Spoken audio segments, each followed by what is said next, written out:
Hello, എന്തൊക്കെയുണ്ട് വിശേഷം? എല്ലാവർക്കും സുഖമാണോ? നമുക്ക് സുഖമാണോ കേട്ടോ. അപ്പോൾ ഇന്നത്തെ നമ്മുടെ വീഡിയോ എന്ന് പറയുന്നത് ഉണക്കമീൻ കറിയുടെയാണ് കേട്ടോ. അപ്പോൾ പച്ചമീനൊക്കെ കഴിച്ച് മടുത്തവർക്ക് ഇതൊന്ന് ട്രൈ ചെയ്യാം. ഉണക്കമീൻ എടുത്തിരിക്കുന്നത് ഉണക്ക മാന്തളാണ്. അപ്പോൾ അത് ഞാനിതുപോലെ കഴുകി പീസാക്കി എടുത്തിട്ടുണ്ട് കേട്ടോ. അപ്പോൾ ഞാൻ അതിന് വേണ്ടി അരപ്പാണ് റെഡിയാക്കാൻ പോണേ. അതിലേക്ക് നാളികേരം ചെരുകിയതും മഞ്ഞൾപ്പൊടി, മുളക് പൊടി, മല്ലിപ്പൊടി എടുത്ത് നന്നായി മിക്സ് ചെയ്ത് പേസ്റ്റ് ചെയ്ത് എടുത്തിട്ടുണ്ട്. അത് നമ്മൾ അതിനോട്ട് ഒഴിച്ചു കൊടുത്തിട്ടുണ്ട്. പിന്നെ അതിന് വാളംപുളിയാണ് നമ്മൾ ചേർത്ത്. നിങ്ങളുടെ അവിടെ എന്താ പറയുക എനിക്കറിയില്ല. അപ്പോൾ അതും കൂടി ചേർത്ത് മിക്സ് ചെയ്തെടുത്ത് പിന്നെ ഉപ്പ് നോക്കിയിട്ട് ഇടണം കേട്ടോ. കാരണം ഓൾറെഡി നമ്മൾ ഉണക്കമീനിൽ ഉപ്പുള്ളതാണല്ലോ. അപ്പോൾ അതുകൊണ്ട് ഇത് ആഡ് ചെയ്യുന്ന സമയത്ത് ഉപ്പ് ശരിക്കും ശ്രദ്ധിക്കണം. അത് നമ്മൾ കുറച്ച് ഉപ്പ് ചേർത്തിട്ടുണ്ട് പാകത്തിന്. അങ്ങനെ തള വന്നു.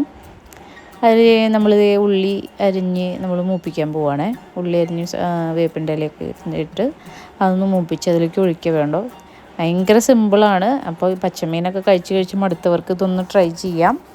ഇപ്പോൾ ട്രോളിങ്ങും കാര്യങ്ങളൊക്കെ അല്ലേ. അപ്പോൾ അതുകൊണ്ട് നമുക്ക് മീൻ കിട്ടാൻ ബുദ്ധിമുട്ടുള്ളവർക്കും ഉണക്ക മീൻ ഇതുപോലെ ഒന്ന് ട്രൈ ചെയ്യാം. പെട്ടെന്ന് തന്നെ റെഡിയാക്കാൻ പറ്റില്ലേ. അപ്പോൾ എല്ലാവരും ഒന്ന് ഇത് ട്രൈ ചെയ്ത് നോക്കാം കേട്ടോ വീട്ടിൽ. അടിപൊളി ടേസ്റ്റാണ്. അപ്പോൾ അതേ കാച്ചി ഒഴിച്ചിട്ടുണ്ട് കേട്ടോ. അപ്പോൾ ഇന്നത്തെ വീഡിയോ ഇത്രയേ ഉള്ളൂ. അടുത്ത വിശേഷങ്ങളൊക്കെ ആയിട്ട് അടുത്ത വീഡിയോയിൽ കാണാം. അതുവരെയ്ക്കും ബൈ.